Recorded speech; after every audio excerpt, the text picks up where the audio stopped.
So returning again to Jan and her exciting project about Mayo, the project right now entitled William Mayo, More Maverick Than Modern. And thus far, she said that basically the project may be rearranged a bit, but the main points that she wants to deal with are Mayo's background and motivation for establishing the normal school, his philosophy of education, his implementation of his philosophy, and conflicts and problems that Mayo experienced, and the results of Mayo's unique approach to education. I think that these are marvelous goals, and I think that one of the powerful things about digital storytelling is its ability to kind of hone in on the individual human that's involved with this story. And this is sort of, Mayo is a man with mythic levels of heroic kind of frontiersman demeanor that those who are aware of him have heard these stories. And this, I mean, this is our local hero. So it's really hard to tell these stories in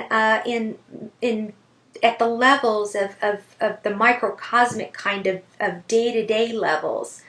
So Jan, I think, has decided mainly not to focus on his biography that begins not in Texas, but really the story and the methods that he used to enact in this to establish a system of education that was particularly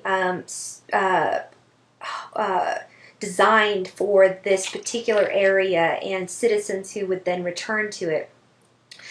So she's got the start is the photo of the school in Cooper. She's wanting to add some music to for the background of the narrative, and so here we've got it laid out. He operated a school in conjunction with the public school at Cooper. He had a desire to expand his institution into a normal school that sent him to Commerce, where a community of local citizens agreed to back him. There's a photo of the work site for Old Main. That's a nice kind of detail. We can see the early phases. He was flexible, almost year-round. School made it possible for students to go about 10-week periods and earn tuition. So this is nice because students, the photo here shows us that these students were, many of them, working farmers, and so his flexibility enabled them to go to school between after the harvests. If we also, he was a maverick. There's a story that we've heard several times, a story of a president of nearby struggling Henry Collins beat Mayo with his whip at gunpoint because of an apparent jealousy over student enrollments, and Henry College didn't make it. So as far as we know, we don't have an image of this particular fight, but it is a really nice detail to include, and Jan can find certainly people of the time fighting and in public domain and or even later, or even cartoons, because this is almost comic, that would help us tell that story, and she can overlay that with her narrative. His philosophy was Methodist. He actually had church, so I'm not seeing exactly how she's going to depict his philosophy of education, what we're going to see and hear, and the emotions that are going to be evoked through that, but it might be, but I can see some possibilities.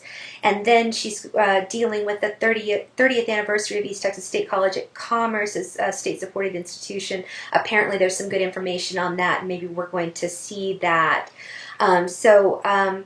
She's got a number of really nice options. In the next video, I will do a review of her of the video opening that sequence that she's got set up, and try to tool those comments to the peer review guide that I've got set up, and think about those comments in terms of her overall goals for the video project.